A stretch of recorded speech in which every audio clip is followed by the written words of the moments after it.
Good evening. It's time for Comics and Cocktails. Finally, with me and our beloved Austin LeMay. We'll be back in a few seconds after this important message.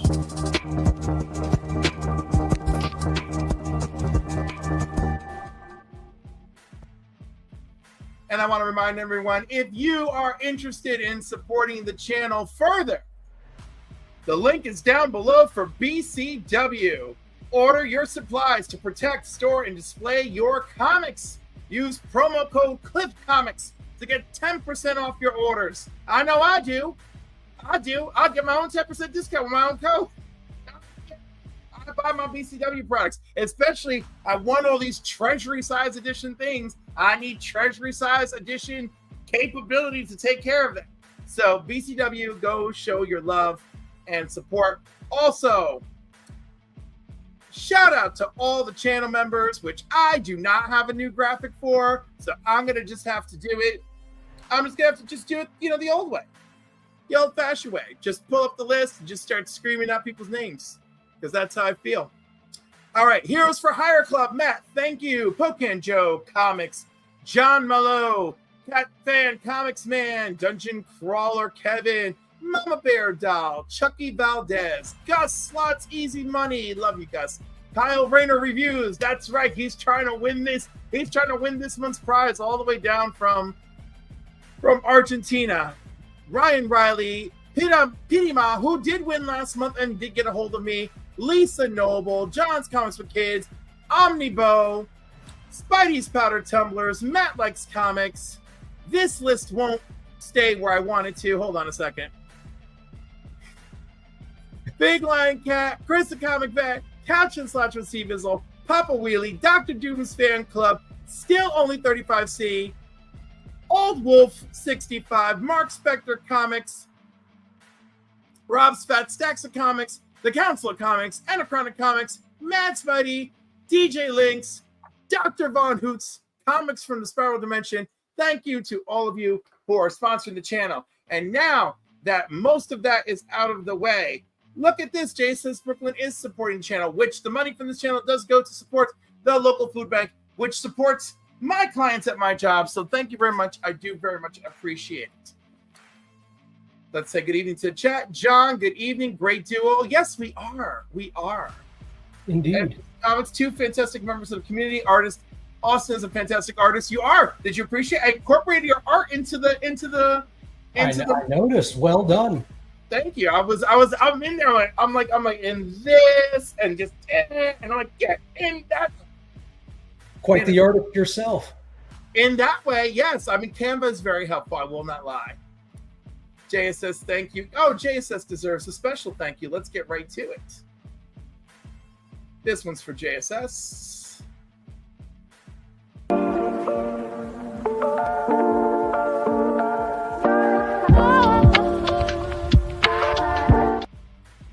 Oh, yeah, I like that one. I had to make one for the rest of y'all. All right. Back to who is joining us. And that's Francis. And Kenneth Berg, good evening. And Christina Payne on maximum duty. Yes, and it's appreciated. Oh, Matt came in. Thank you, Matt. I know everyone is busy with every single other stream happening right now, but that's okay because we've got us, we've got a cocktail, we've got love in a hopeless place. We got it all. All right. So Austin, I can't remember what I was going to ask you. I guess I'll start simple. What made you fall in love with Spawn? When I was a young little lad, I enjoyed Spider-Man just as much as everybody else. And I've always had this affection towards like horror movies and monsters and things like that. So when my, at the time, favorite Spider-Man artist created this dark version of Spider-Man, kind of, sort of. Or so one would think. Yeah. I gravitated right towards it and have been on board ever since. Very nice. Do you remember what your first trip to a comic book store was like? Uh, it wasn't anything like too memorable. I remember going with my cousin, and he was into comic books, and I was just kind of loitering in the store, and I'll pick one up too. And it just became an infection in my brain.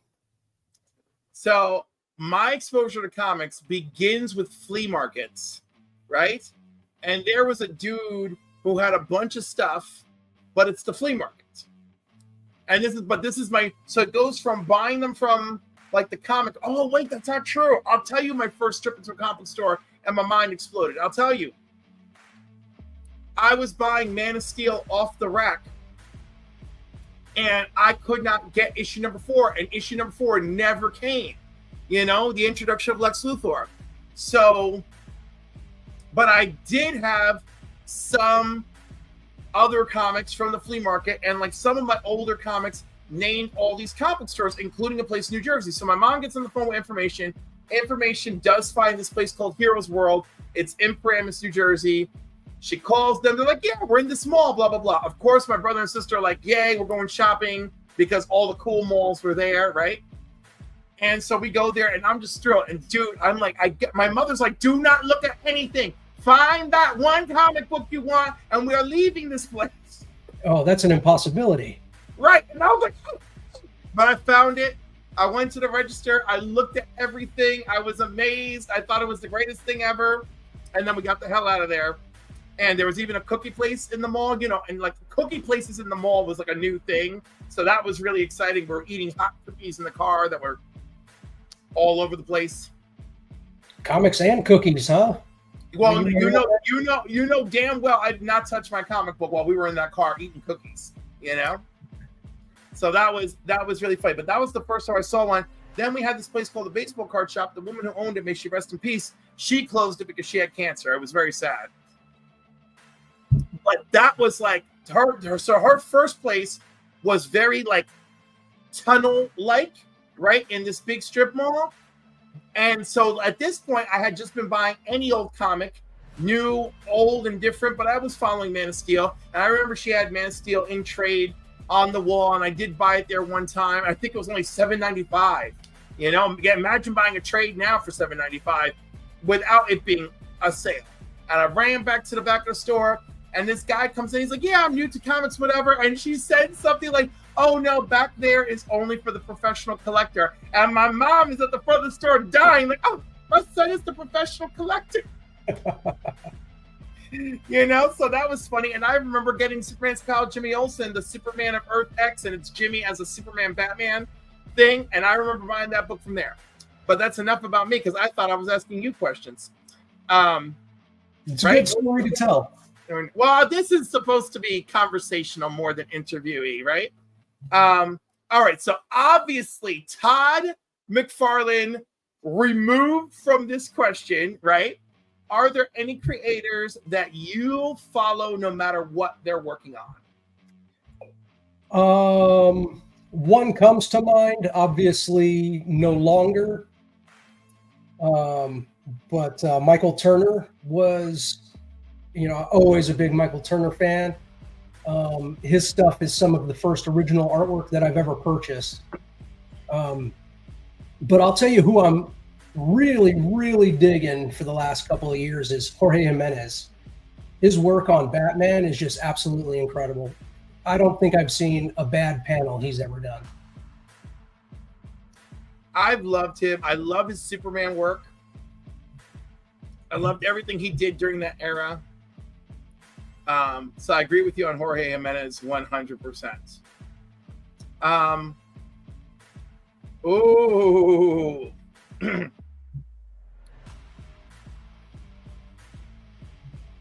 What makes you, for you, why does Spawn stand out to you from other comic book heroes and anti-heroes? There's no bounds, you know. He's good. He's absolutely evil. He can go any way. He loses and he wins. You know, you don't know what's going to end. The hero doesn't always win in his stories. So, you know, there's a lot of great drama in some of the early stuff, and It's just a way different genre and story type versus the typical superhero. I don't want to say typical superhero because I know there's a lot of great storylines out there that don't really follow that anymore. But starting early on, that's really what got me to gravitate towards it. I like it. JSS has a question for you. What was your first What was the first character you rendered that we will all know? But also, what was your first initial character that I drew? Yeah, first character you drew. Ooh, yeah, it's definitely going to be Spider-Man. As a matter of fact, what I told you the first time I went and picked up a comic book, my first comic book was an issue of What If #4. It's the pink cover with Spider-Man in the black suit. And I remember attempting to draw that cover. I vividly remember it. And that's when I started to actually, put pencil to paper and draw. So that's it. Spider-Man in the black suit. I like that. But specifically, the what if Peter kept the suit? Yeah, what if the symbiote actually corrupted Peter? Yeah. Rather than, the symbiote learning feelings and learning life, learning lessons, bonding with Mary Jane. Yeah, no symbiote has time for any of that business. Yeah. Well, listen, Al Ewing is really crafting a story there, of like how they were forced to bond, how it's gonna kill them. How there are months that Mary Jane spent miserable that this has happened to her. So it partly sickens me, but it's still intriguing. It's still well written. I am still hung up on being upset that Tom Brevoort flat out said, no, we know what we're doing, and our Amazing Spider-Man sales are great, so we're not putting them back together. We have no directive in that. And I'm just like, Tom Brevoort, I'd like to run you over, but I can't because that would just be wrong. That would be illegal. But I will stop buying ASM, and I will spearhead the don't buy ASM movement. I haven't heard a lot of. Now I don't read ASM.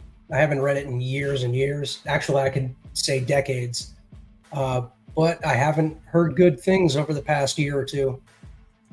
Yeah, there's not a lot going on there, but not like my precious Miles. Miles, they're delivering on. All right. But I have other wonderful questions for you. Oh my God, this one's too easy. Are there any horror movies that you think are underrated or overlooked? Underrated or overlooked? Yes, horror films. Yes. There's gotta be. There always is. I don't know if this one is, I guess it's a horror movie.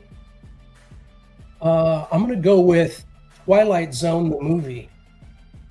I don't feel like that's underrated, especially because in real life, it was also a nightmare. It doesn't really, nobody really brings it up too much, but, the good old car scene with Dan Aykroyd. I mean, I can watch that movie over and over again. That's one of my go-tos. Although, my second would probably be Event Horizon. Let's go with that. I'm going to go with Event Horizon. Like that ship gets caught in hell, right? Literally. Yeah, like that's a movie. Like that movie will leave people feeling a certain kind of way, don't you think? Oh yeah, it'll put a tear in your eye for sure. Yeah. That movie's very cool. I'm trying to think of have you seen Let's Scare Jessica to Death? No. It's from 1971. And it's what you expect from 1971. Just weird, nightmarish, a little bit of a fever dream, Jessica's been released from a mental institution. Her husband is caring for her. And he's a bassist for the New York Philharmonic. Um, I mean, if that doesn't tell you what kind of setup this movie is for you, I don't know what. But she tries to resume her psychiatric treatment, and needless to say, it's wild. Just wild. That's right up my alley. So I just jotted it down. I'm going to check it out. Maybe I could find it on Shudder or something. Oh, you gotta find it. It's like Zora Lampert and Mary Claire Costello, and like this is like, I don't even know where in the world of horror this fits in, and I feel like that's what's gonna be up your alley. You're gonna be like, what crazy shit? Yeah. Oh, I really love shitty B horror movies too. And it's like, but it's like, you know, like I wish I could capture the right words for it, but it's that perfect blend of psychological drama horror, you know? Like what in the fuck is actually happening to this woman? You know? It's more psychological horror. Yeah, but like, yeah, it's more psychological horror, but it's trippy because, you know, the 70s. So it's got that going. I feel like 70s, I know all about that horror. Yeah, I feel like now my favorite flick from that realm is Suspiria. Okay, I haven't seen that either. Oh my God, you haven't seen Suspiria? Nope. Guess what? It's going on the list, dude. And don't watch the new one. Do not watch the original. The original, filmed in Italy, because they just took a natural landscape and made it work. I put original next to the title here. I won't make that mistake. Oh my God, I'm so excited we had this conversation because I'm not really a horror person, and yet I have something of value to add. I'm very excited. And actually, I would be remiss. A good friend of mine would probably kill me if I didn't at least mention Maniac Cop. Oh, well, you know, I can feel DJ Link's like penis buzzing just because we said Maniac Cop here on this show. Or his heart pounding. I don't know, one or the other. Tomato, tomato. Yeah. Also, have you seen Dead and Buried? No, actually, that sounds familiar. I can't. Dead and Buried features Robert Englund. Ooh, okay. He's in the movie. It's a 1981 movie, classic horror, small town with a secret. I mean, obviously, it doesn't get good ratings, but who gives a shit? It's a good time. It's a good time. Yeah, it's not about good ratings. Ratings have nothing to do with anything. Yeah. I mean, that's a good one. And, yeah, I feel like that's it. Italian. Burial Ground, also from 1981. Burial Ground, Italian zombie movie. Okay. Yes. Absolutely. These are going on the list. Yes. Please watch them and please report back because it's very exciting. Also, have you seen Messiah of Evil? No. Okay. You're naming every movie that I haven't seen. 1974, and you can watch it on Tubi. Oh, Tubi is great. I don't even know the ads. They've got everything there. Yes. Oh, and real quick to Christina Payne handing out drinks in the chat. Cheers. Cheers. Oh, we've already dropped back down to 4 viewers. Oh, well. So, I'm like, keeping it strong, people. Keeping it strong. All right. So, originally, I had questions for you. You may have already done this. If you could create your own horror-themed comic book character, what would they be like? Ooh. My own, I think I would go towards a ghost or a spirit type character, first and foremost. I like the idea of, unfinished business. And what is that unfinished business? Why can that soul not rest? So I would go with ghost, ghoul, spirit kind of thing, I think. Okay, I dig it. I'm really into like revisiting like World War II landscape, but like through like my own bullshit vision, basically, right? And I really thought about like I want this character like called Hexwitch. Yeah, like just campy ass names that you would like, that you would expect World War II era, but then like crazy badass shit. Like she made a deal with the devil to save her husband's soul, right? Mm-hmm. Or she didn't save her husband's soul. She's to save her husband, right? But like she did, like, you know, and he's like, oh, I'm gonna give you everything you wanted. So she has her husband, they have a child, they have a beautiful life, and she has 5 wonderful years with her husband, right? Mm-hmm. And then her you know, and like but you know, she has to keep doing little favors, right? She has to keep doing weird little shit. So her husband finds out about it and he takes the kid and leaves her, you know? And then she's like furious because she's like, no, I was supposed to have everything. And he's like, well, you know, you're the one who fucked up. The devil is boy, he's a trickster, isn't he? Right. And the thing is, he didn't even trick her that bad, right? He's just like, you're just gonna do little favors for me. And like, so she's involved with like the Thule Society and stuff, and she's been helping maneuver little chess pieces, right? Until her husband realizes what she's doing, and he just takes off, and then she just becomes absolutely hell bent, right? And so, and because she's been doing all this supernatural stuff, she just gets fully into the supernatural, and like the devil basically like shows up and like chills talking to her. He's like, I don't know what it is what you're doing. And he's like, you know, your soul is mine no matter what. And she's like, I'm gonna do whatever the I want while I'm here. And she just goes fucking nuts. And then she just does whatever the hell she wants. And it's basically what she's actually doing is she's trying to amass enough power that she can break her deal, you know, and then just force her way to getting everything she wanted back.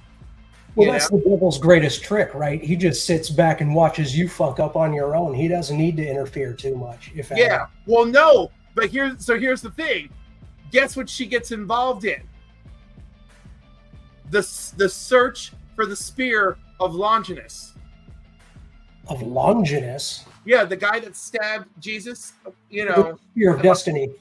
The spear of destiny. So yeah. She gets involved in that because she is certain that that's the weapon that she needs to defeat the devil.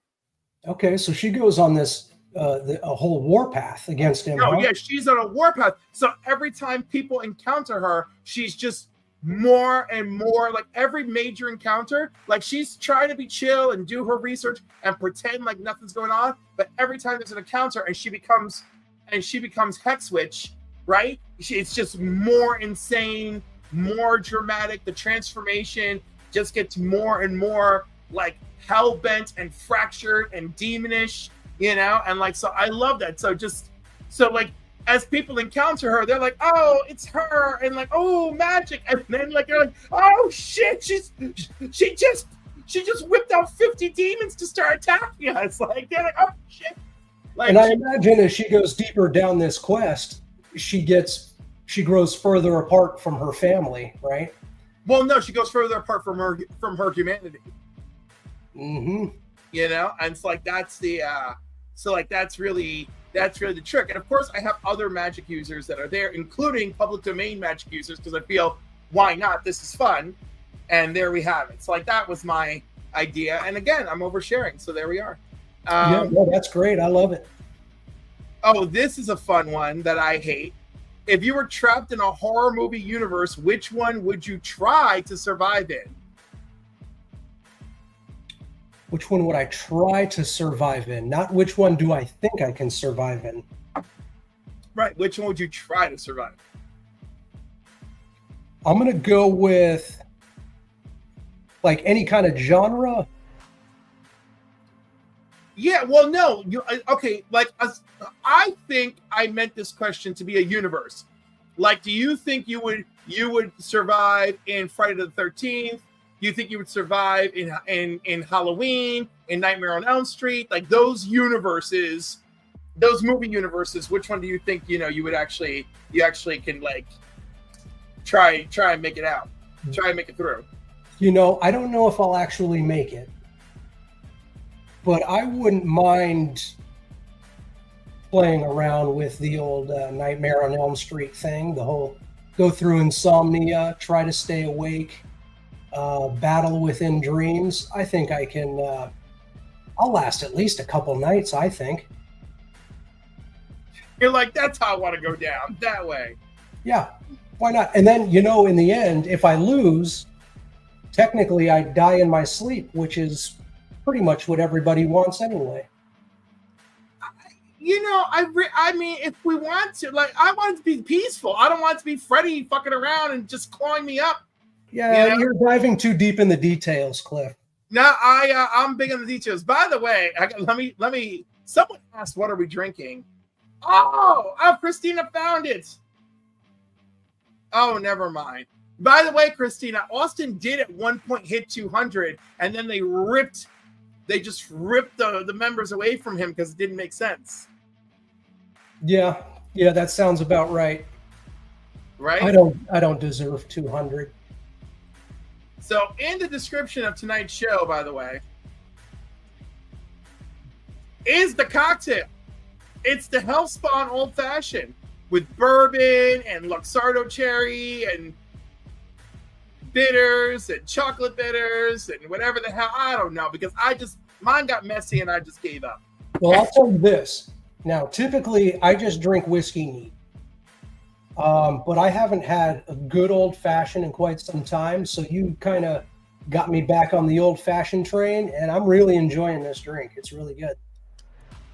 I want you to know, I've gotten a stamp of approval on every cocktail that I have. Every cocktail I've concocted. So, you know what you're doing for a guy who doesn't drink that much. Yeah. But I love food and I love recipes. That's the trick. I love food and I love recipes. There you go. I'm so scared. Nope. I knew it. I'm like, what does this button do that looks different? And I'm like, no, it's a bad button. No.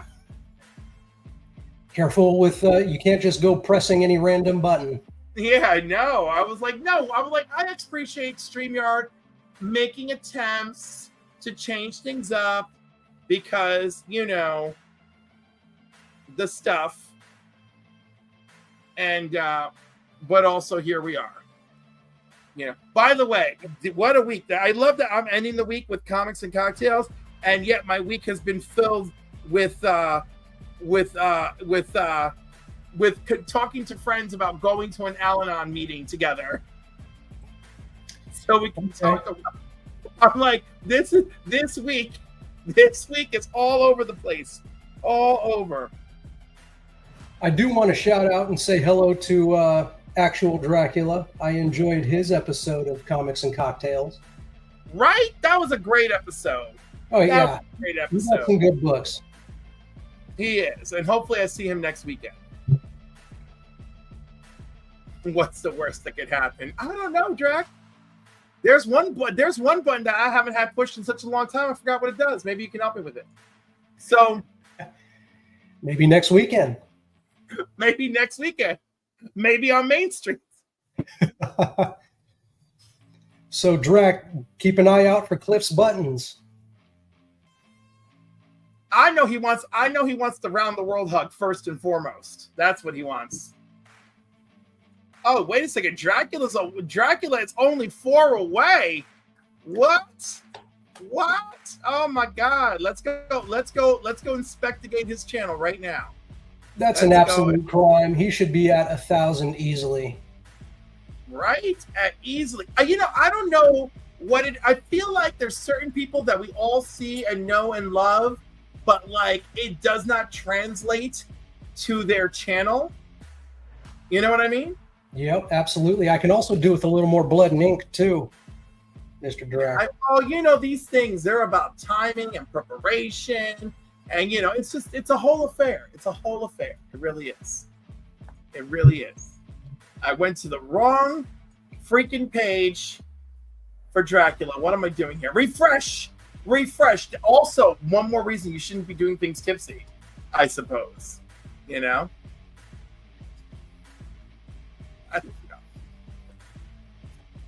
don't know. It just makes it a little more fun.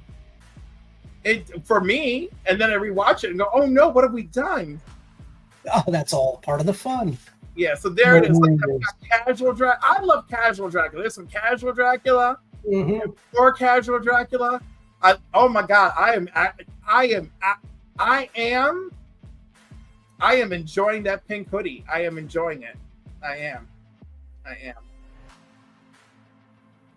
All right, let's see what. Oh, Chip Zdarsky. Like this is like the homo-romantic bromance that I long for forever and always. Everyone loves Chip Zdarsky. Yes.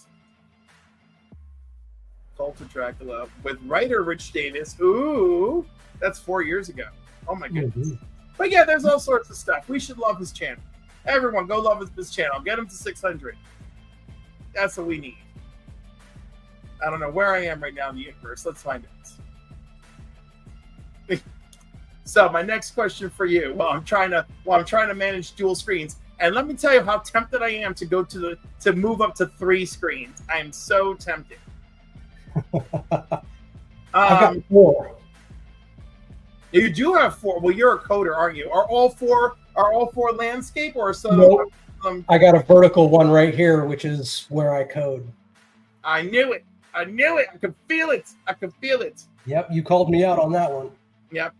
Are there any horror comics that you think deserve a TV or film adaptation? Oh, come on. This is a 24-hour Spawn. Some Spawn. Spawn. Yeah, if you bring up a Spawn movie, I'm just going to get upset. We've all been talking about a Spawn movie for forever now. But we do actually have one, in all fairness, and I do remember enjoying it. And I love it. I do love it, but I would love to see. It modernized, because let's be honest, the CGI in that original movie was trash. Okay. So if we're gonna modernize it, do we or do we not keep John Leguizamo? I think we, as much as I love him, we got to lose him. I think that, what? I would really like to see an unknown actor playing these roles.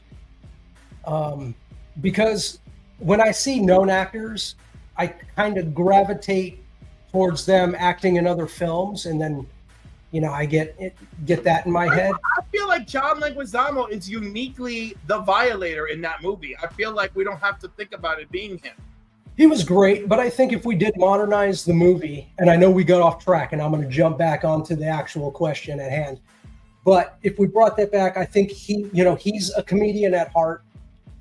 He did some comedic lines and scenes in that role, and I think that needs to go away. I think this needs to be a true horror type film, which was one of the main reasons I got excited when I found out that Blumhouse was taking on the new Spawn movie, if and ever it ever comes out. So, well, do you think that the biggest problem with the movie not coming out is Todd? Oh, absolutely. He's got to be so involved, and I respect him for that, right? This is his baby. He wants it done, and he wants it done right. Now, I highly recommend that Todd McFarlane do not direct this film. Yeah, we can't have that.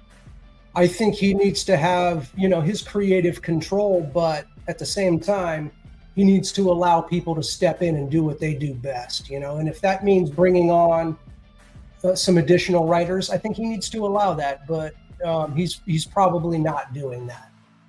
it's really he is a real life version of when I tell people that someone is really intelligent and it makes them too arrogant for their own good. Yep. Just because you're a genius doesn't mean you're smart. Right. And just because you're a genius, it doesn't mean you're a genius about everything, you know? But here's where he has the edge. He doesn't need to make the film. No, he's got the money, right? Yeah, he's got the money, but as a fan, he needs to make this film, and it needs to be good. And if that means I don't get it for another 5 to 10 years, so be it. I just want it to be good. Anyway, what was the original question? The original question was, are there any horror comics you think deserve a TV or film adaptation? Ooh, okay, yes. How about... Well, I'd really like to see... I know that it's already kind of... It's what is the term I'm looking for? It's been optioned. Right. The Department of Truth would be fantastic. I don't know if that really counts as horror. There are some severe elements. Yes, there really are. There are some severe if that comes out, I'd like to see that. That aside, what if we did an anthology very similar to Tales from the Crypt, but it was witching hour stories? I'm going to go with that. I'd like to see that. I mean, love there's a lot of witching hour stories, and it goes all over the place. You know what I really need more of when it comes to television shows? Ghosts, ghouls, the Grim Reaper, and women in bondage. Oh, only women in bondage?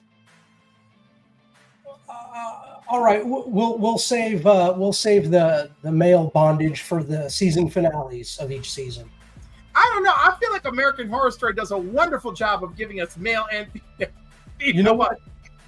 American Horror Story, I love. I mean, even the bad seasons, I love that show. That's how I feel.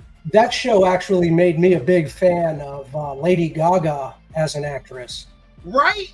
I really the first time we see her, it's like, okay, but then the more room he gives her to breathe, she really puts the work in. Yeah, and now she's rumored to be in Wednesday season 2, right? I'm looking forward to that. I know. I think she's going to be the villain. Yeah, and I know that I haven't watched it yet, but a new trailer came out for season 2, and apparently she still wasn't in it. So I don't know if they've got something big planned for her reveal or whatever and whatnot. But if she gets something big planned, but also I think she can't be the villain because I feel like that's going to be too obvious. I think they really enjoyed the villain being a secret villain. Yeah, from season 1. So I feel like the mystery element is something they really want to hold dear to. I just hope she's not like a 2-episode cameo. No, I feel like it's got to be more. I certainly hope so. I believe it.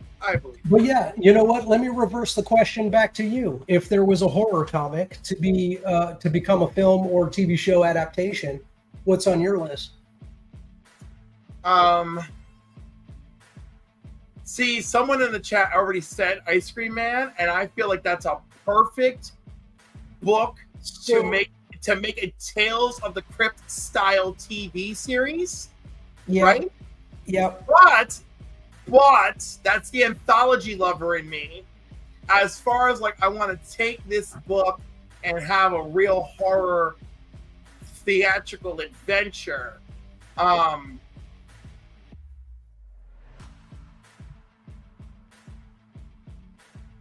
I am so struggling. It is Joe Hill and somebody else. Joe Hill. So he's got one option, which is Basket Full of Heads. I like that. You know, another one. Wait, hold on. 20th Century Ghost. That's it. 20th Century Ghost. Okay, that's a good one. Now I haven't read all of them, to be honest. I was gonna, Ice Cream Man is kind of a given. That's great. There's a lot of really mind-bending stories too. It's scary, not scary, but scary like, what if this happened? Again, psychologically, a lot of psychological stories in that. Silver Coin was another great one. Ooh. Silver Coin would be a good one. Now that we're back on track with that, the coin gets passed. Let's see what happens when this clown gets his hands on the coin. Wasn't that written by multiple people too, like Kelly Thompson and Romby, and there's different ones? Multiple writers, yep. I like that. So Jean said something is killing the children. That's a given, and it's constantly optioned. That's optioned. However, I think that Anya Taylor-Joy needs to be the main character, the main actress, for sure. She's got to be Slaughter. Although I'm open to an unknown. Again, I love unknown actors and actresses. Or they're all actors now, right? They're all actors. Yeah. Well, I mean, I don't know. Whatever they want, I support them. Whatever they want, I'll support it. I mean, there's a ton of them. I will tell you. Have you seen Guns Akimbo? Yes, I have. Right. So Samara Weaving, I feel like she could do it. I feel like she could do Erica Slaughter. Okay, I'm gonna have to Google it. I feel like she's not familiar with her off the top of my head. Well, I'll present it for everyone in the chat and let us know if they're going to agree with me. What do you think? Oh, right? Right? I accept your nomination, Cliff. Right? That's a good nomination, right? I feel like she could do it. She's the right age. However, is she too old? I don't think she's too old. She was born in 1992. She could do this. Okay, I'll allow it. I will allow it. Yeah, she's 30. Yeah, she could do it. I believe in her. Oh, Jean's coming back with another great idea. World Tree. Did you read World Tree? I did, and I don't like it that much. Yeah, it's very tech. There's a very nerdy right, which is up my alley. Behind it. Which is up my alley, but at the exact same time, I'm like, well, that shit can't work, and that shit can't work, and here they and so you know what I'm saying? Like, I'm like, well, yeah, there's nothing that my brother and I love more than watching some of these techie shows, and it's like the command line they just put in there in their terminal is complete bullshit. Yeah. Do you know what really pissed me off? I was so happy. I was watching season 1 of Agent of S.H.I.E.L.D. and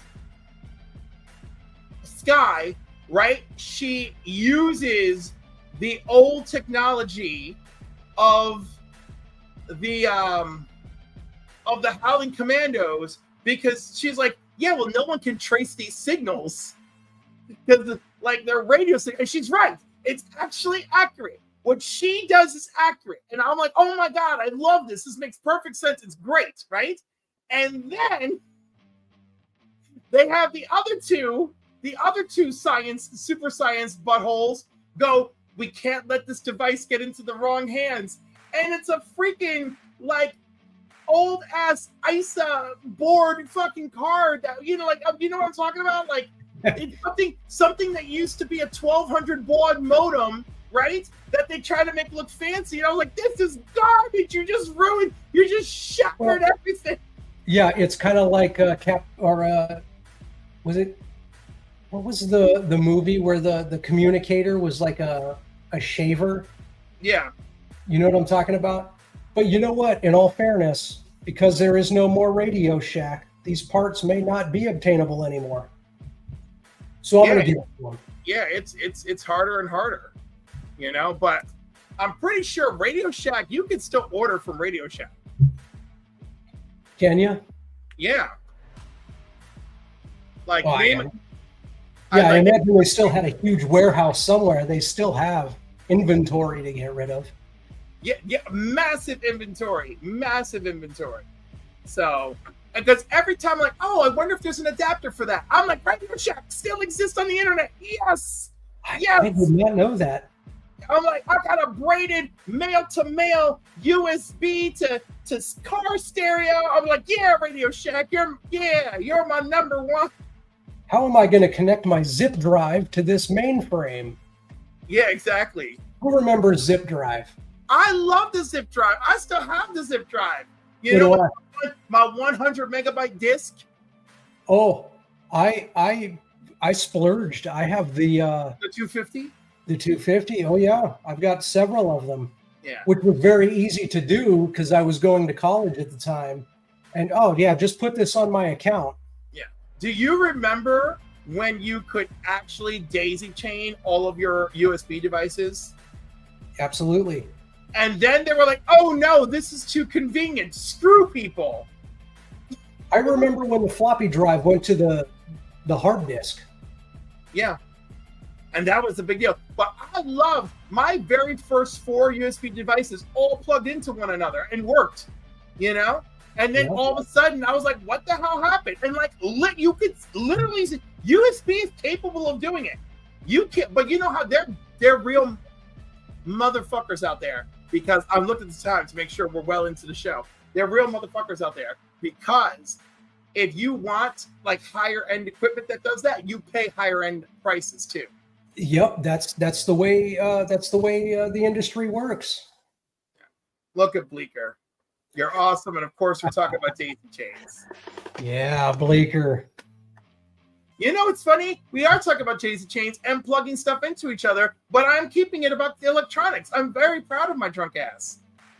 Yeah, we you know, there's a few lines to read between, but we're staying on top. You know what? I mean, like, I just think that like my sexual identity is just pretty much dead inside at this point. So like, that's it. Like, just one more area where my life has lost meaning. So anyhow, let me escape this existential dread. And you know what's messed up? So I can't even like officially, I'm just like, whatever. Let's go into comic of the week. That's what we're going to do.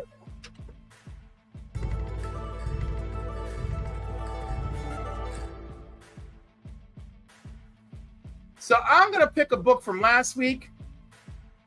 I'm going to go with Ultimate Wolverine. I love Wolverine fighting these bitches. I love it. I love he's fighting Magic and Colossus. He's in all sorts of fucked up shit. I love it. And now they're saying that the Ultimate Universe is going to come to an end soon. And I would be disappointed. But I would also love it. Because I would love if it closed on a high note with people wanting more. I feel like it's a really long time since we've done that with comic books. So that's my 2 cents. And even though this is from last week, because my this week books are sitting in my car because I'm all fucked up, I'm giving it to Ultimate Wolverine number 7. Outstanding. Yeah, no, that's great. You know, I've only read the first 2 or 3 issues of Ultimate Wolverine. It's an incredible read, but I haven't caught up with that. My pick of the week, I hope this isn't too... I'm going to go with Planet Death. Oh! Red Planet Death. Bad idea. Oh, my. Now, I didn't want to think that this was too, like, you know, foreseeable, or everyone's like, oh yeah, Planet Death. I read this and I cannot wait for the next issue. It was you need to read this, Cliff. Ooh. Very, very little dialogue. The story is told with the artwork, and they did a great job. And this is a hefty book. This is a thick book. And it really reminded me of, the first 10, 15 minutes of Saving Private Ryan, where it just goes right into panic, action, and everybody doesn't know what's going on, and it's complete chaos. And I loved it. The artwork is fantastic. Who did the art on this? I don't know, but it's great. That's my pick of the week for sure. I love that. Love it. Woo! Okay. So the pick of the week was safe. I just love our chat loving each other. Ooh, comics curing cancer. Very important. Very important. Let me get that up in a minute. In the meantime, first let's go to let's go to the actual Dracula live count right now.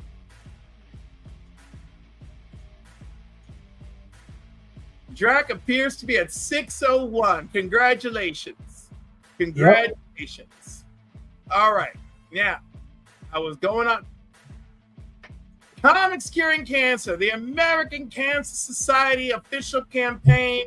You can donate now. Look, $13,000 out of our $55,000 goal has been hit. Yep. And if we hit 60,000, I'll get a shoulder tattoo of Comics Curing Cancer. I love it. I love it. So here we go. 60,000. We're on our way. I'm giving y'all advance warning. 60,000, and I'll do it. And one of my best friends is a tattoo artist, and he will be waiting and willing and ready. It will be simple because I'm a simple person, but I will actually do it. Hey, yeah, I'd be happy if you just got the C3. Real quick, before we jump onto these excellent art cover art auctions, the Crow variant, we finally got our hands on that. So go and order that today. This Crow variant? Yes, sir. Order that today. Ooh. Covered by Ace Continuado. Yeah, this he did limited to 300 copies. Look at that. And this is an official, it's a collaboration with Big Time Collectibles. Mm-hmm. Shout out to Big Time Collectibles. All right. Wow. I struck out my enemy, downward looking sun. You saw me as I myself struck him in the future. When I meet my enemy again, I will overcome him. The Crow Warrior's Oath. This is great. Great. And of course, Austin, yours was the first to sell out. The first. I love it. And also, I'm really excited that this year, we can now go to items and you can actually live bid. Yep. Right? So, we have 2 great pieces up there right now. We're starting off with those 2 pieces to kind of test the format, because this is the first time that we've done anything on the actual American Cancer Society platform. So I want to throw that out there too. Anytime you make a donation or anything through this website, none of that money is handled by Comics Curing Cancer. All of that goes directly to the American Cancer Society. So go bid on these items. Great pieces of artwork by community members. This one here is done by Madam Blaster. It's spicy, Madam. Yeah, so definitely put your bids in. What are we at? Just a 7 week bids. or so? 7 days, yeah. So the clock is ticking. And we're definitely going to have some more items up there soon. So definitely check in regularly. Visit Comics Curing Cancer on Instagram, Facebook. We're all over the place, so check them out. I don't know if I can't say enough about the job. I don't think any of us can say Mark and Rob Faststacks. Yes. Yeah, they're doing such a fantastic job. Rob, I guess shout out to Rob for not being the OG, but for being the picking up of the mantle person, and DJ and Mark for carrying that mantle with him. Yeah, absolutely. Yeah, they're doing a fantastic job over there. They really are. I am loving this. But also, Comics Curing Cancer helps the American Cancer Society, which not only helps cancer research, it helps people with cancer get their treatments, help with funding, help their families care for them, and so much more. And that's why it's important and why it's such a great cause. And on top of that, if you need a selfish reason to be charitable, all your wins from Comics Curing Cancer are all of the shipping is taken care of courtesy of the money raised through Rob's channel and, of course, the ever popular Only Slabs. All of that is helping to fund the American Cancer Society, get you your books. And for some of you in other countries, these are the best deals you're ever going to get on some of these comics. So you better be ready for when C3 comes around. Start saving your ducks, saving your bucks, saving your buckaroos, your dollar dues. Save them all. Your loonies and your toonies for the Canadians. Save them all. Yeah. All right. Thanks for bringing that up. I appreciate it. Thanks. Thank you, Christina, for mentioning it, and I love it. All right. Back to things I like to do with comics. Oh, my God. Let's go into my favorite segment. One of them, anyway.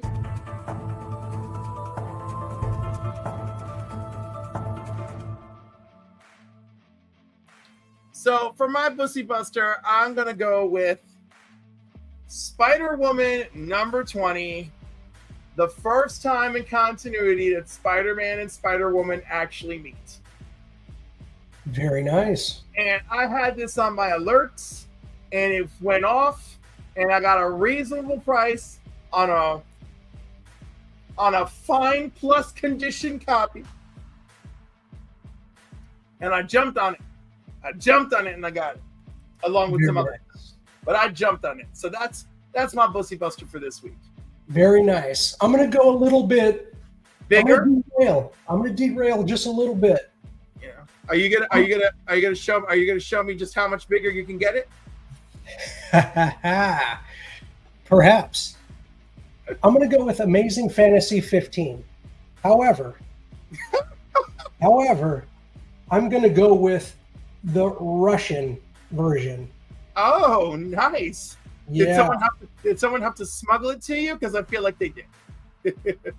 I'm not at liberty to say how I acquired such a comic book into my personal collection. However, I just think it's absolutely awesome. Can you imagine people in Russia reading such a big piece of Americana? Listen, after I watched that documentary on how they brought Everybody Loves Raymond to Russia, I feel like all things are possible. Yeah. I mean, we kind of stole Tetris from them too.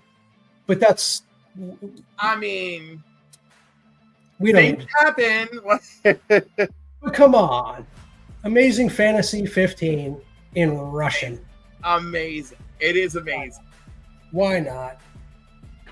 I wish I knew how to pronounce any of that. Any of it. Yeah, I can't help you with any of that. I know. Well, anyhow, that was a lovely moment in Bussy Buster history.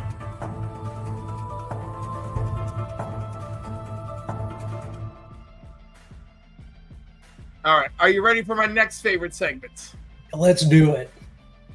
All right. Going back through the annals of history. That's right. I said the word. 2 years ago to July 2023. Why does that feel like yesterday and also like not, and also like what a fuck job time is? Listen, Cliff, I'm an old man. 2009 seems like yesterday to me. Yeah, you know, I mean, like sometimes I remember this movie from 2010. I was like, oh yeah, and I'm like, that was 15 years ago. Yeah. Oh my God! But the times they do fly. Going back to 2023, we're going back to the cover price top 10. So let's start with number 10. Y'all should like this a little bit. It's a Jenny Frison, Barnstormers #1. And don't tell me that does not look exactly like Jennifer Connelly, you know? Yeah, and let me tell you, I'm old enough to be one of those kids who grew up crushing on Jennifer Connelly. Yep. and she still looks good. Oh, she looks fantastic. She looks in the new, recently in the new Top Gun film. Yep. She still looked like her. And by the way, props to everyone involved in that movie for making it good. Because, I mean, obviously Tom Cruise, but, we all know I don't really love him, but I'll give him credit where credit is due. But the fact that they cast an age-appropriate love interest, right? And she looks great, and the scenes work, and it doesn't feel creepy. Like I love that they did that for everybody, I love that.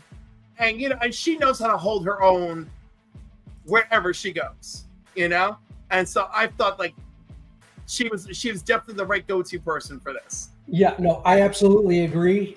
She is age appropriate and still looks fantastic. Yep. They certainly couldn't have done that if they kept Kelly McGillis. No, right? Like, and I feel bad saying that, but it is true. Yeah. But I did like how they wrote it in such a way. It's like, you're the one who's got this problem, and this is why your relationships don't work. So we could just send Kelly off into a happy sunset and call it a day. Someone who I think still looks very pretty and classy, and still can hold her own with her acting chops. Elizabeth Shue. Again, another childhood crush. Right, but like she's like a legend because she will show up and she will give you the damn assignment, Yeah. And she is so great, and I love how down to earth she is. She said season 1 of The Boys, everyone approached her and says, "Have you seen Cobra Kai?" And she goes, "No, like whatever." And they're like, "No, it's so good. Like you've got to be part of it. Have they called you? If they call you, you've got to be part of it." And this is like literally everyone on The Boys, right? Like, no, you don't understand. And she's like, "Okay, if they call me." And so they call, I think she's in season 3, right? If I remember correctly. So like, but they called her after season 1 of The Boys, and she's just like, like, yeah, like, okay, I'm down. And they sent her, like, overnighted her a package with season 1 on DVD. And I was like, they only gave her season 1 to catch her up. And then of course she got there and they treated her like a rock star. And, it was one of those things where it was it was a reunion, and, she got to play with what they wrote for her character, right? And to make it feel naturally kind of her. And the way that it played it, like her reminding them, like, you guys, we have grown up now, right? We're adults, and you two keep it up with your crap. Like, I just love how the whole thing played out, Yes. This conversation's making me a little thirsty for mother's milk. Well, yeah, I mean, come on, man. She was, Karate Kid for sure. Remember Adventures in Babysitting. Absolutely. I mean, top notch. Top notch.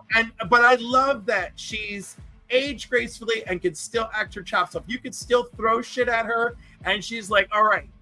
She's like, let's do it. Let's just do it. Let's get in there. So I'm super pleased with her. Now, why?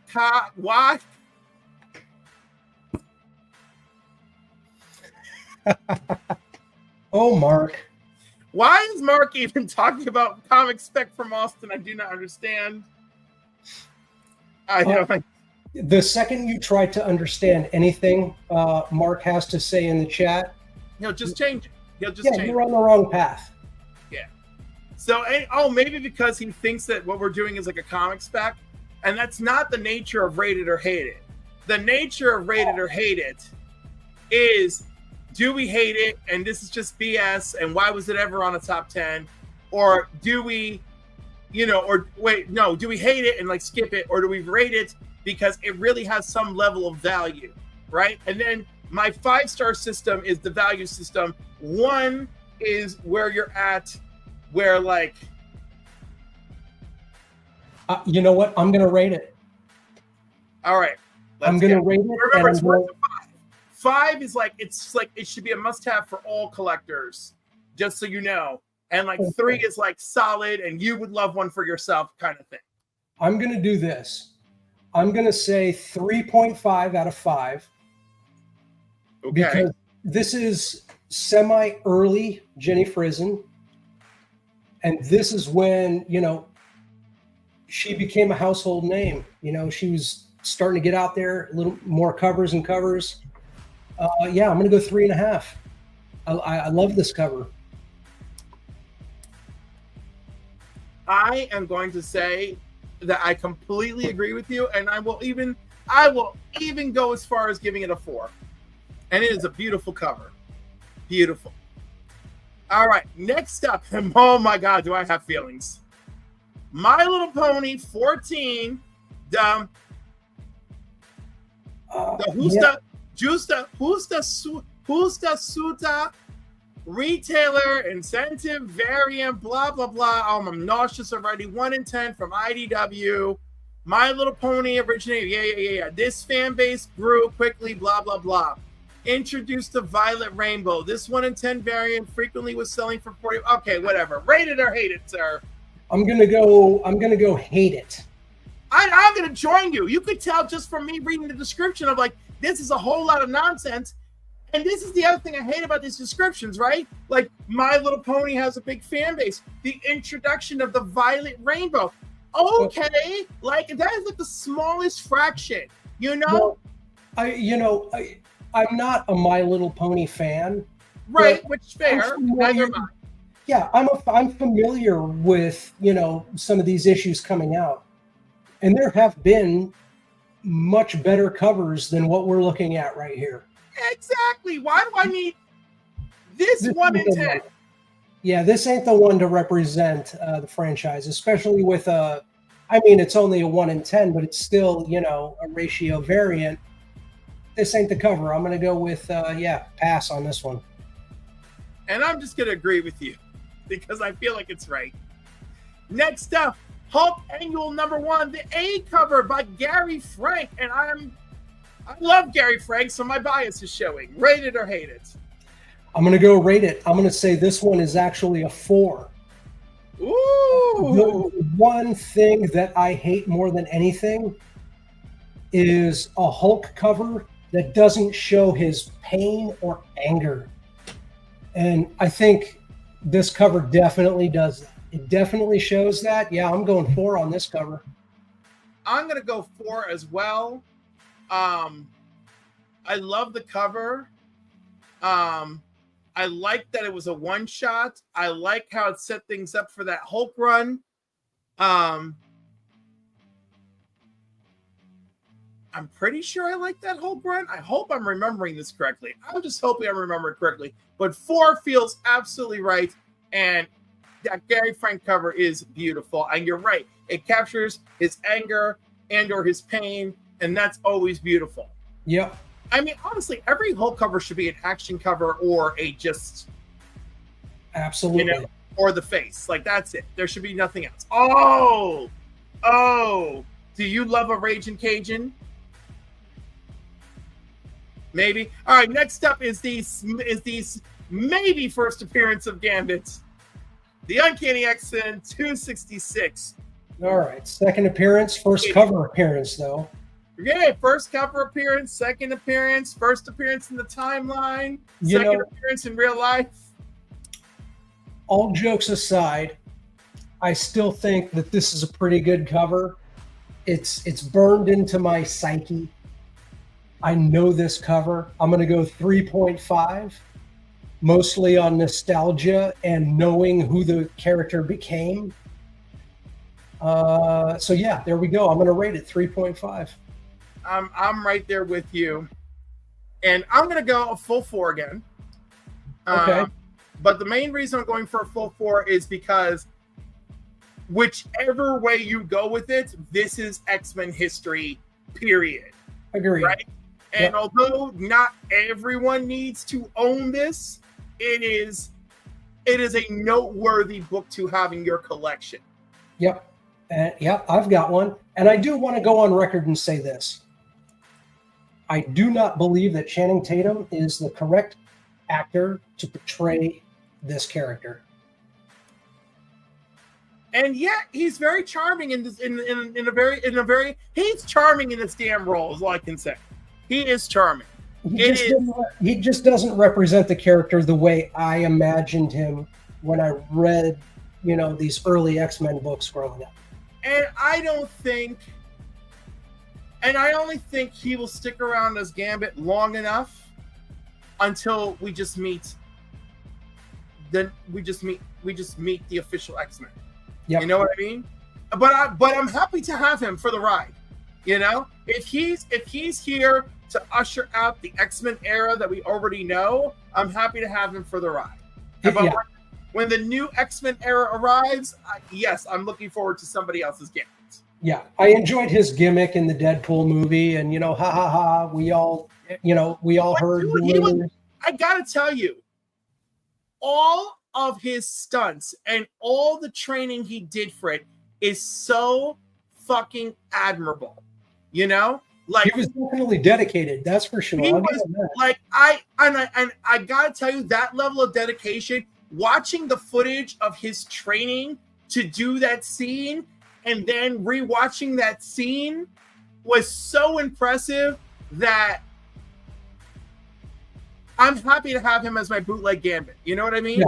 Like, there you go. That's a perfect term, bootleg Gambit. Yeah, but I really love it. It's like, I don't know what else I could compare it to right now because I'm inebriated. But the point is that, like, I do love when people are so committed that, like, even though it's not exactly what I was looking for, it still makes me happy. And he's there. He's in that ether. He's in that ether. It's an ether. All right. Great stuff. Oh, I love to hate on some Star Wars. Star Wars Dr. Aphra number 33, the David Marquez variant. Now, apparently this is special because this character debuted in the Star Wars universe. The first appearance of Star Weird combined with a cover appearance of Ayla Sakura were enough reasons for collectors to pick up copies of this. Were they? Rated or hated? I'm a Star Wars guy. In my heart, I really am. I'm gonna rate it. I really like this cover. I'm gonna go 4 on this one. Yeah, I will join you in rating it, but I'm gonna go a solid 2. Ooh, okay, half my score. And I'm gonna tell you why. It's a beautiful cover, and there is a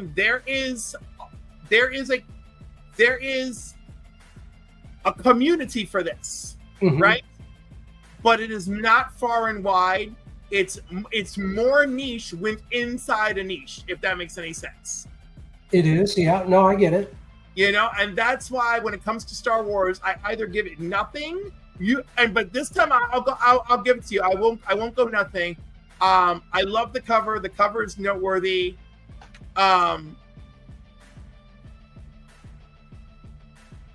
And again, to my knowledge, everyone has always told me that the Dr. Aphra series was phenomenal, right? So those are things I'm absolutely giving to its credit. So here's a little something that I want to add. Why I love this cover so much, the Osaka. Now, when you see these covers with this character, it's Rosario Dawson, right? And we all get that. This is not her likeness at all. That's why I like this cover.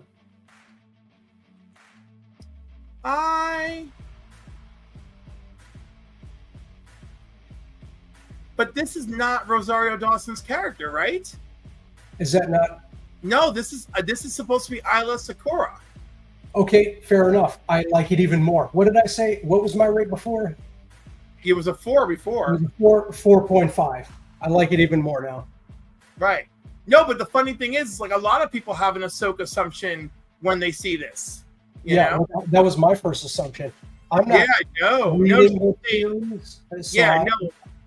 this is right. So her name is there, right? Like this is her first appearance on the cover and in the comic, as well as the Star Weird. I don't know what the hell that is, but the Star Weird makes its first appearance in this comic as well. I love it. I love it even more now. I am happy for all of you.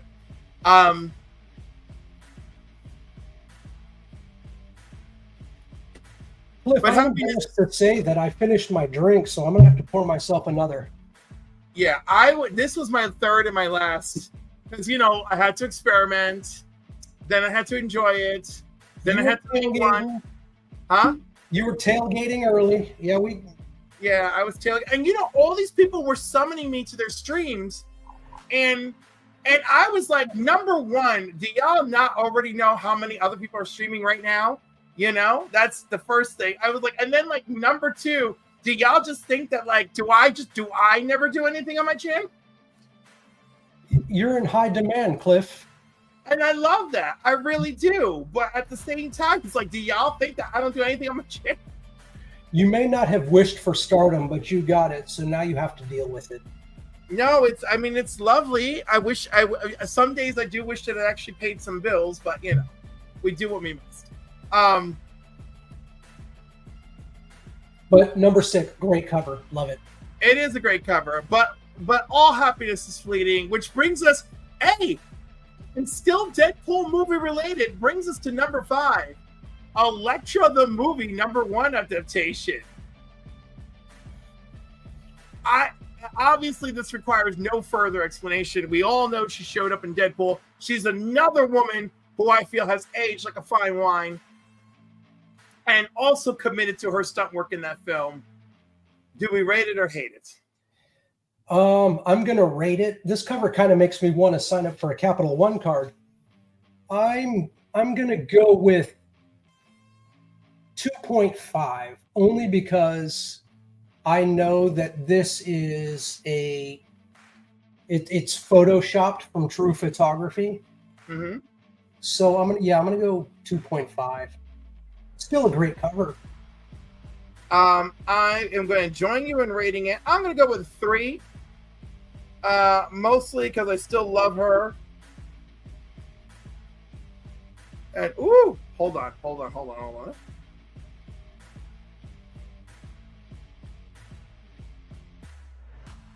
You're allergic to my bullshit? No. Look at this. You were written into my calendar tonight. This is the place to be. I love that. I love it. All right. I'm going to go with a full 3 because I like her. I like her dedication. I like this cover. I like the memory of this book and where it lives in my mind. 2005 was still a good year for me. Things still felt like something. It wasn't the end of me feeling things. That would come around 2011. But, it was good. It was good. Fair enough. Good cover. It is a good cover. Oh, the next one I love. Personally, I'm bracing myself for you to crap all over it. At number 4, it's Spider-Man #7, the Humberto Ramos top secret spoiler variants featuring the first appearance and first cover appearance of Spider-Boy. Rate it or hate it? Okay, I am going to rate it because I am a big Ramos fan. However, it's only going to get a 1 from me. That's okay. But I not only enjoy Ramos, but I really do love Spider-Boy. I'm going to give it a full 3. I'm going to give it 1. I'm going to include Ramos love, Spider-Boy love, and the fact that there is a community of Spider-Boy enjoyers out there like myself. So I'm going to bring it right to 3. Not 4, like, wow, you should be proud to have this in your collection. And not 5, like everybody should have such a masterpiece. But 3. Just 3. Okay. Okay. But can we point out for 1 second what's going on with his right thigh? Yo, that's a question for your boy Humberto Ramos. Yeah. Yeah. I just think he was trying to do 3D perspective in action, and I will forgive it. You know what? As a human being, I just so happen to see in 3 dimensions. Yeah. And never did I ever see someone's leg in such a form.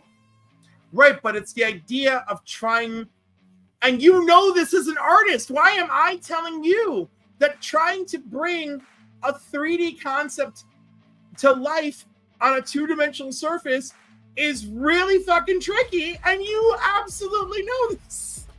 Listen, I'm not by any means. I don't think I'm even a great artist, but yeah, that right thigh, the curve That is in right the opposite thigh direction. is a little troublesome, but I appreciate the efforts. Plus, it's first Spider-Boy, but also I appreciate the efforts. Great perspectives on that cover, you know. But like, I do still like the cover. The cover is, it's for better or worse. The cover is eye-catching.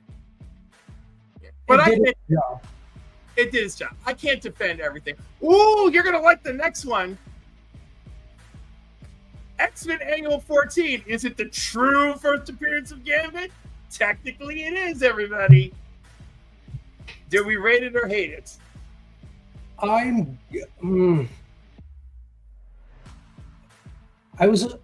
kind of caught off guard on this one. I do acknowledge it as Gambit's first appearance. Oh man, I'm gonna hate it. He's gonna hate it, everybody. Oh my god. I'm gonna hate it. It's just so busy.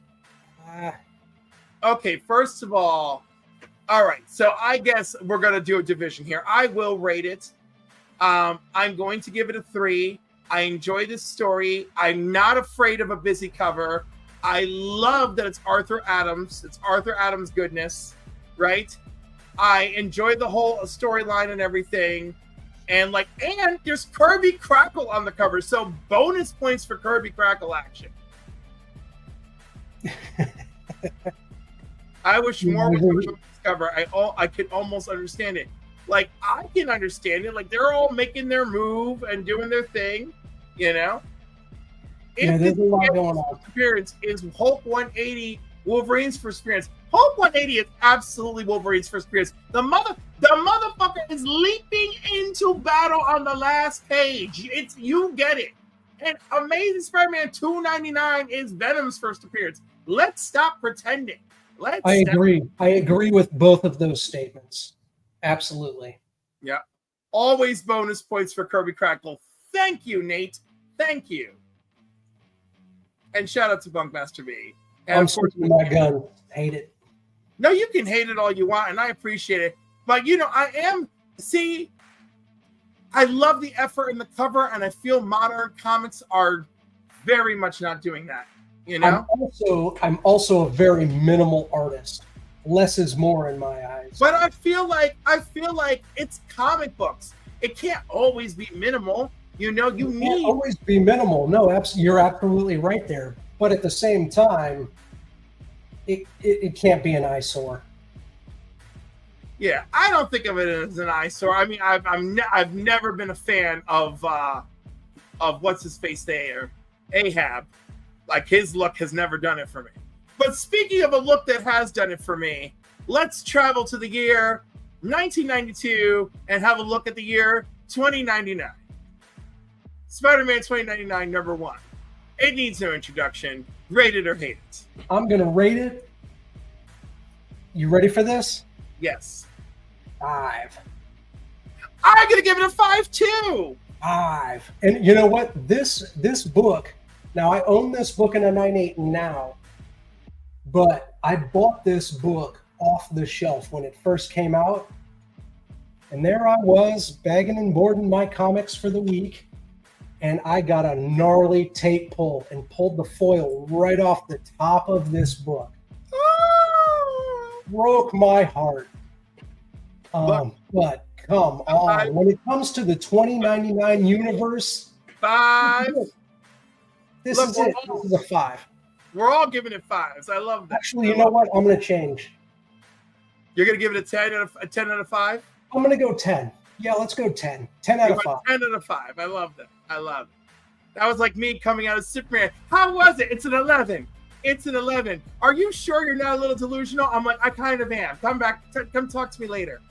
Can you imagine the verbal beatings we would have gotten from Rob Fatstacks if we didn't rate this at least? Oh my God, we might have been banned from Only Slaps. It could have been terrifying. Oh, yeah. Immediate termination.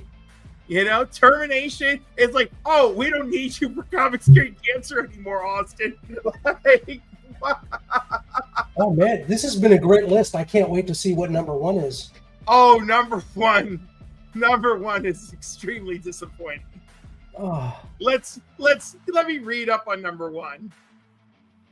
2 years ago, this series was an overwhelming success. Fans were eagerly anticipating each issue and each new symbiote creation. This issue featured 3 new characters, and the Okazari 1 in 25, the variant sold out immediately. Prices quickly shot up, blah, blah, blah. 2 years later, they're down, blah, blah, blah. Do you think they even named the name of the damn character that the freaking variant focuses on? Of course not, because this is bullshit.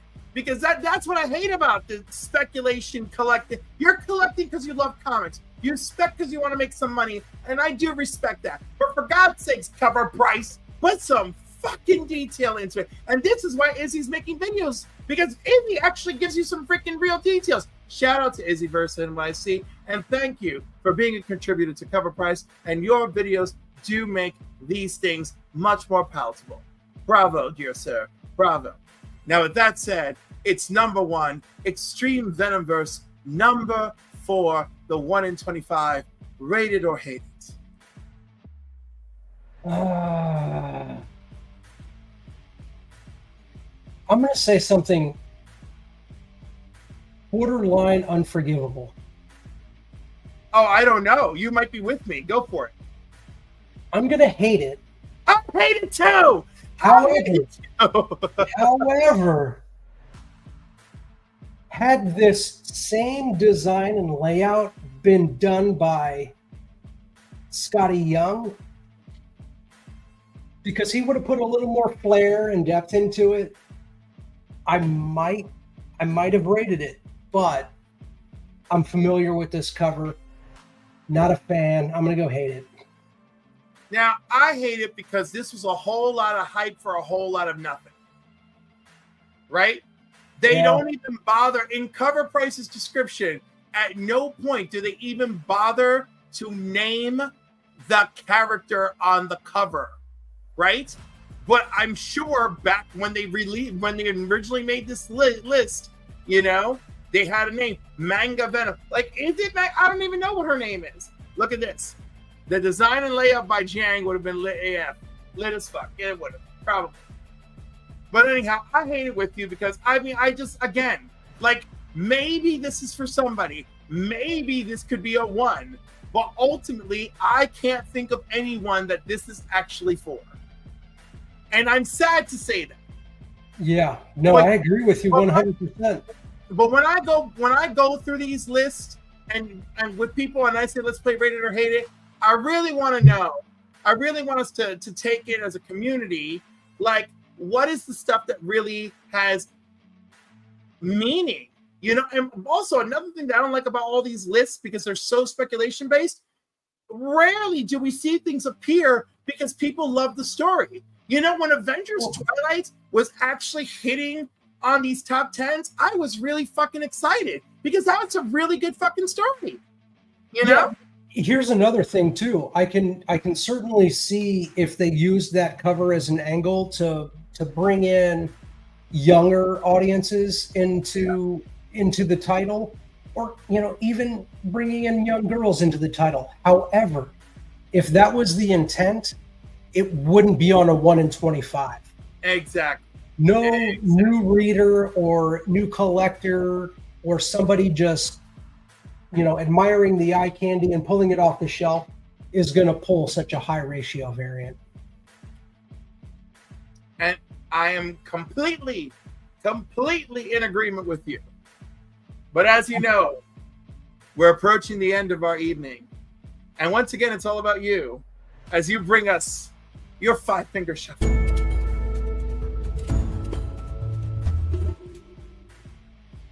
All right, so here's the thing. My theme is probably going to be obvious. Anybody who knows me, there's not many people out there.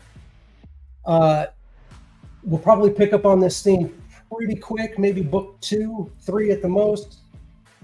But here we go. We're going to start off with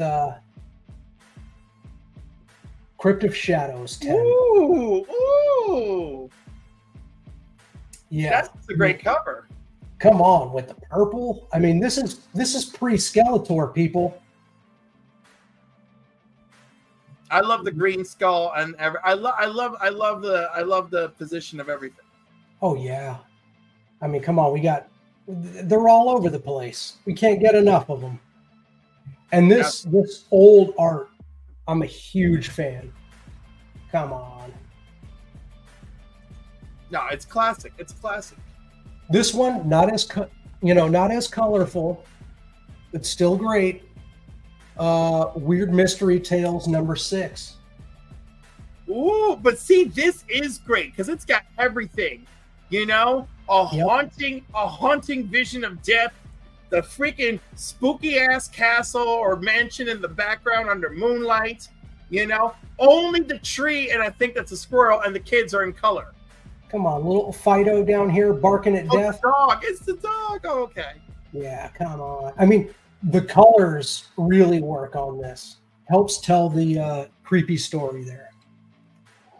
This next one follows the theme. Not a valuable book. May not even be a huge storyline. However, it is one of my favorite covers. Death of Wolverine. Oh, look how foily it is. And again, boy, you really went with that Spectre of Death. But that shit is what is it? Whose variant is this? Oh my goodness. It just says hollow cover. Really? Steve McNiven and Jay Listine cover art. Wow. I mean, with the foil too. I don't know if it's translating on camera, but it goes into the primary colors. Come on. Yeah, it is translating a little bit. It's translating enough on camera to make me go, ooh. Come on. I mean, that's it's got Wolverine and Death on there. Come on. And that's it is number 4. It is number 4. Now this is an inspiring cover in the art style alone. Terror Tales #3. Oh wow.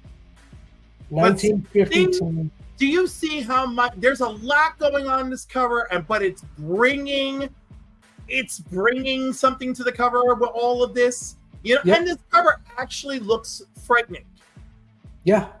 Oh, I mean, can you imagine going in for milk and bread and seeing this on the shelf in 1952? Come on. No, because I don't picture the milk and bread. You know what I picture? I picture you're going for your father's tobacco. There you go. Yep. And you go, oh shit, what's that? Yep. You're in the gas station with Pop, and he's going in for his Pall Malls. Look at this on the shelf. Come on. You're going to pick that up all day. Yep. Absolutely. Love it. Last but not least, my favorite Death cover of all time. And anybody who does know me, all 5 of you out there, knows that I'm not 89 of us out here, according to my Heroes Con count. I'm not a big DC guy, but I do love Batman. So here you go, my favorite Death cover of all time. Oh, well done. But that's a key issue anyway. I mean, who cares? Look at the cover. No, the cover alone is the key. The red is vibrant. The night of the rebirth.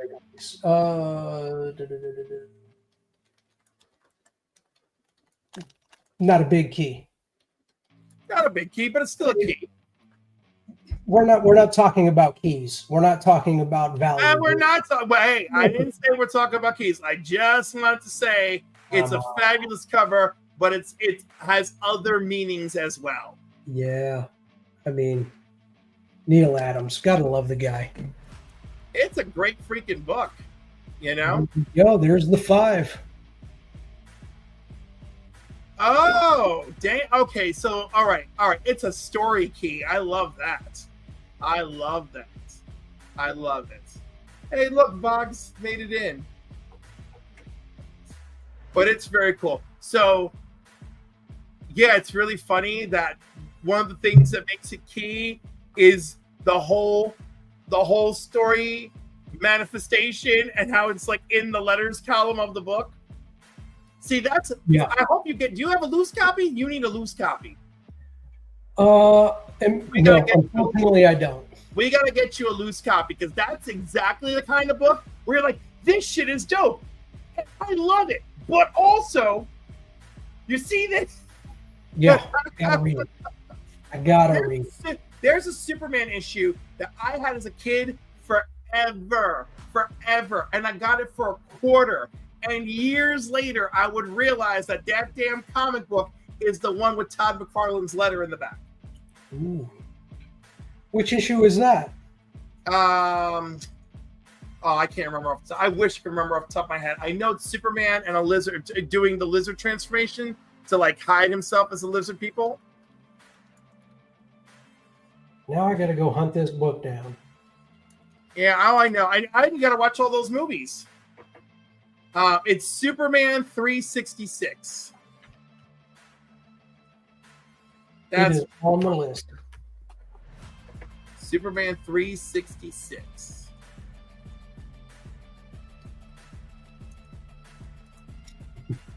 And some of those fabulous movies I mentioned. Mark, and the covers by Ross and Ross Andrew and Dick Giordano. Yeah, love it. Oh, Mark with the misspelling. What do you mean? Lizard. People. All right. Now, normally I just say goodnight, but I'm going to do what I love doing to you ever since Heroes Con. Do you have any more questions for me? No. You know what? When I made that comment at Heroes Con, so for those who don't know, met Cliff for the first time a couple of weeks ago, and I mentioned every time he's on a live stream, mostly like Spidey's Outback or something like that, he would leave right when I get on, or I would jump on and he would be completely silent. It had nothing to do with whether or not I had a question for you. It was more about every time there was an opportunity to just have a casual conversation with you, like we've had tonight, it just never happened. I know. We needed to have this. We needed to create this. Yep. Yeah. We just needed to sit and bullshit. Exactly. There's just too. Usually, when you show up, I've already hit my tiredness, you know, and then like I'm quiet, you know, probably because I'm exhausted. Anyhow, I'm usually just exhausted when you show up. So I'm either leaving because I'm exhausted, or I'm becoming exhausted while I'm just chilling in the midst. But yes, Mad Spidey's Hangout in the Outback. Mad Spidey's Outback, Saturdays, 7 p.m. Eastern Standard Time on YouTube, is the place to hang out with the comic community. I'm not sure if you can hear any of us talking over each other, but it is the place to hang out with the comic community. I gave Austin a horror book at Heroes. Oh, yeah, he did. Great cover too. So thank you again, Vox. I haven't read it yet. I know I owe you a message on Instagram. I will read it, and I'll let you know what I think. Yes. He gave me the Superman Christmas postcard issue. Oh, nice. Where like the cover, like there's the real covers underneath, but like the postcard cover is on top, so you could like break it off and like Mail a Superman Christmas card. I love that. Boggs is sweet. Sweet guy. Ooh. So all my friends are watching Superman slowly but surely, and I'm getting the tallies. I'm getting the messages. So my friend Josh saw it with his 3 kids, and they all came back and they loved it. So we talked a little bit about Superman for about 5 seconds when we were backstage before the show started, and I mentioned, and I hope Mark's on vacation, right? So he may not hear this. No, he's gonna hear it. Pass on Superman in the theater. I'm gonna wait to stream it. And once again, you're wrong. I'm not afraid to be wrong. But listen, I gotta tell you, I did the IMAX preview night through Amazon Prime, and I knew it. Shame on me. It was great. I don't know what you think I'll buy your ticket if you'll go. No. We don't need to do all that. Listen, but why would you not go? It's the movie is getting wonderful reviews. Yeah. The only people who are giving it bad reviews, other than 2 friends of mine, are usually just awful internet people who like to be awful. So, it was a wonderful IMAX experience. You know, the sound could do all the things that sound could do. You know, also buy your concessions. You deserve a tin popcorn bucket. Come on, you gotta love Mark, right? Please buy mine if he does not accept. Please. Is it one of those suggestive popcorn buckets? Because one of them is a newspaper thing. It's the Daily Planet newspaper dispenser. And the other one is Superman firing heat vision into the popcorn bucket. You know, if you want to get freaky with the little crypto one, you probably could, but I don't feel. Listen, nothing will ever be as good as the Dune one and the Cable and Deadpool ones. Both of those were absolutely designed. For suggestive activity.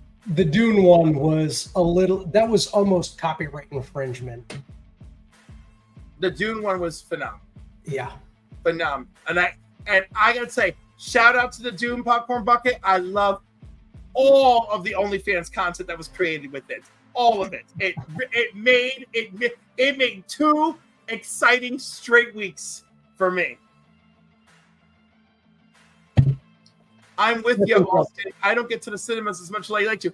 I get that, Spidey, and you got a lot of shit going on, and I love you for it. If you can't make it, I understand. But Austin over here can get his ass to the damn theater. Yeah, it's not about not being able to go or not going to the cinema often. My excitement for Superman just isn't as high as everybody else's. I respect that. All the more reason you should go. Just go in there and be like, I don't know what this shit is, and then just leave at the end. Like the rest of us, like I had such a great time that I didn't know was possible. You know what? That might happen. It could still happen. You should go.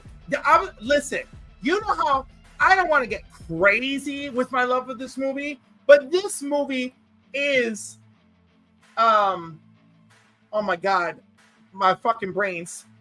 This movie is like the moment. Like you should see it. This movie is a moment.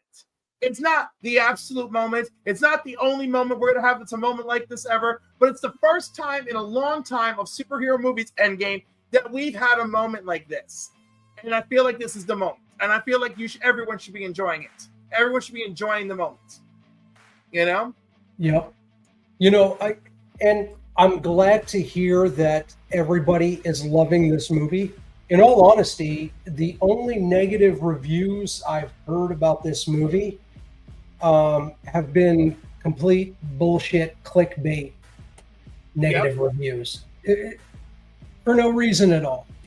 Oh, they mentioned immigration or something like that. Who goes to a fucking Superman film and reads into the a small immigration timeline? Yeah. I don't understand any of that. It's just not. I'm just not as big of a Superman fan. And Okay, but you know what? I'm not a big Batman fan, and I've been there for every one of those bat-sucking movies every single time. Okay? And I actually enjoyed the Batman. And you want to know something really funny? And the video is somewhere on YouTube. I actually fought with a Batman fan telling him why it was actually a good Batman movie and how he's wrong. Everything he said that the movie wasn't, the movie actually was, you know? And I was like, whatever. Yeah. So there you, Drac said, so Drac is the guy. Yeah, but also, this is a full quote. There's nothing woke or political about the film. I'm not here to judge. This film is for everyone. James Gunn. That's what he actually said in full, whatever. And even still, regardless of what he did say, that shouldn't be like, everyone run away from the movie. The movie's got, I felt the movie genuinely has a little something for everyone. And in my eyes, it captures Superman for All Seasons. It captures Superman the movie. It captures All-Star Superman. It captures Justice League Unlimited Superman. And it puts them all in a beautiful bow. And that's just Superman, much less everyone else in the movie, who I feel each deliver on every crumb they're given to work on, you know? Yeah. Now, I will say this. My knowledge of Superman is the Christopher Reeves films. Anything outside of that, I'm completely ignorant when it comes to Superman. Then it's fine. The point is, there's still a crumb there for you. Still there. All right. It's not outside of the realm of possibility for me to still go see this film in the theaters. And dude, the movie just brings you in. It's like 3,000 years ago, blah, blah, blah, blah, blah, blah, blah, ushering mankind's era of gods and monsters.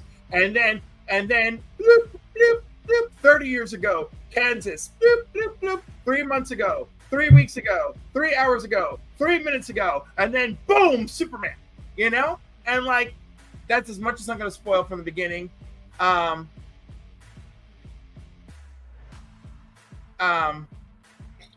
So yeah, I'm just saying, you have knowledge of Superman. It can't just be Christopher Reeve. You can't tell me you've never watched a single episode of Justice League or Justice League Unlimited.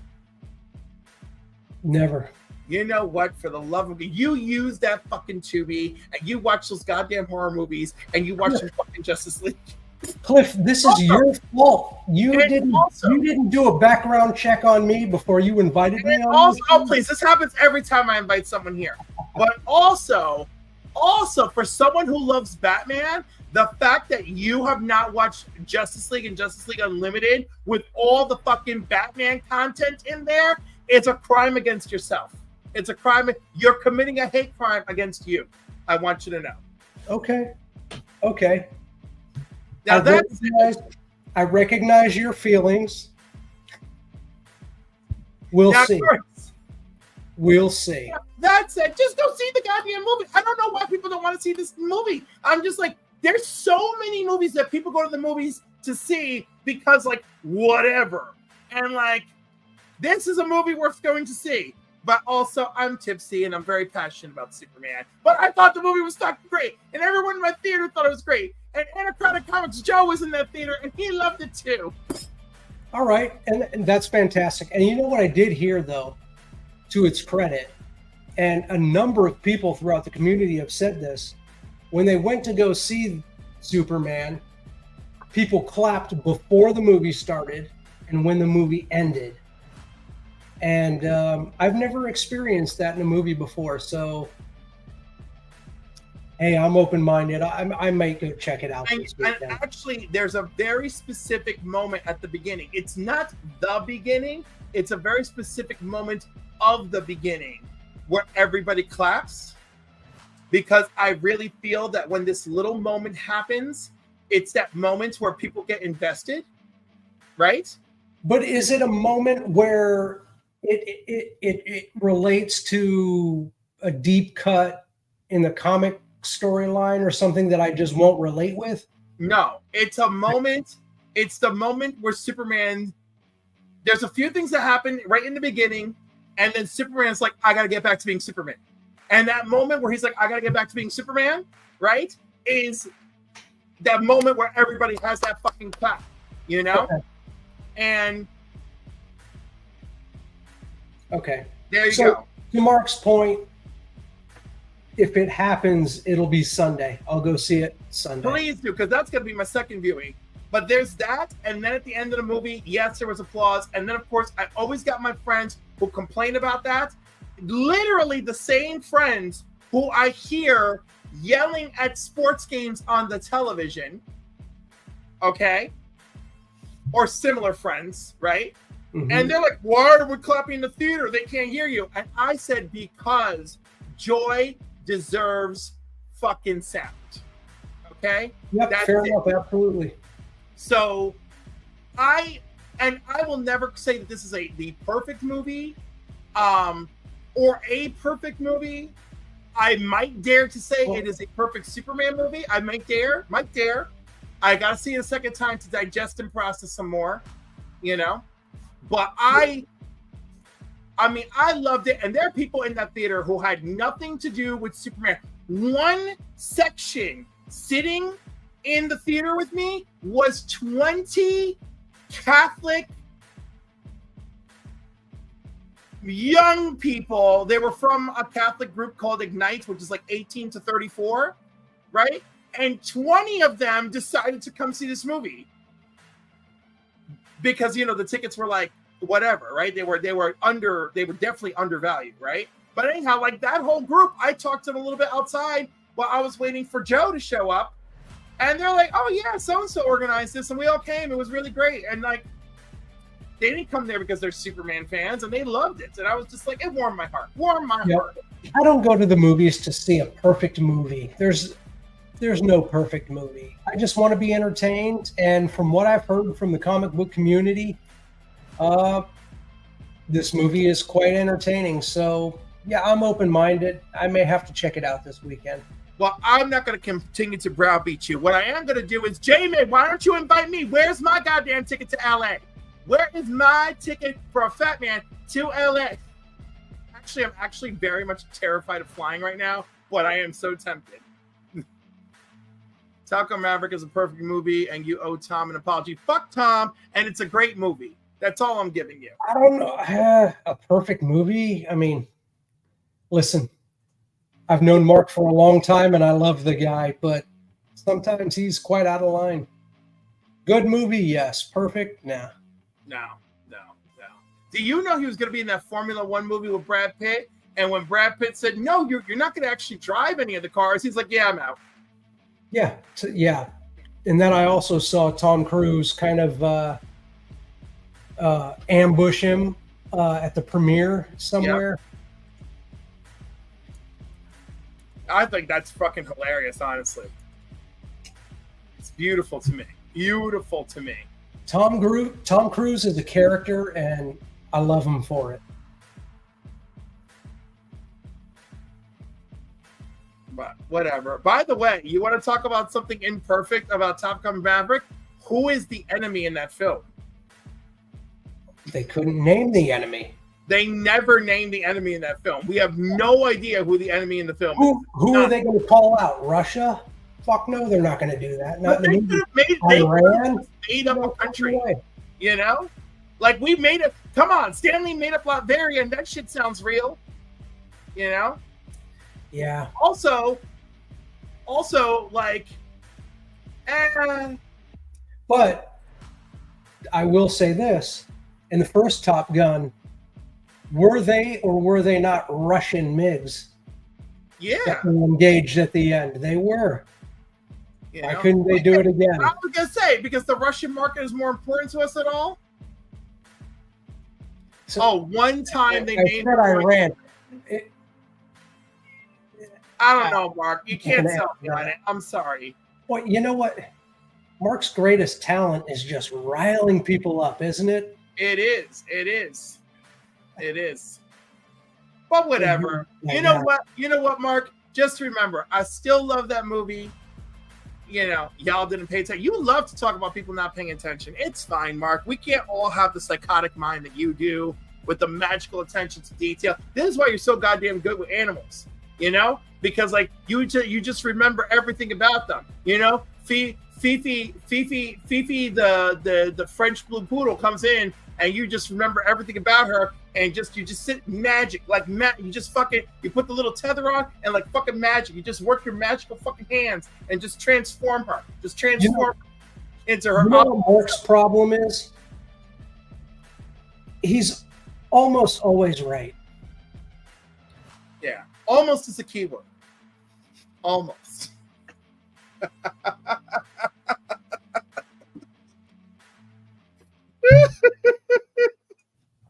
Jeopardy at 7, Mark.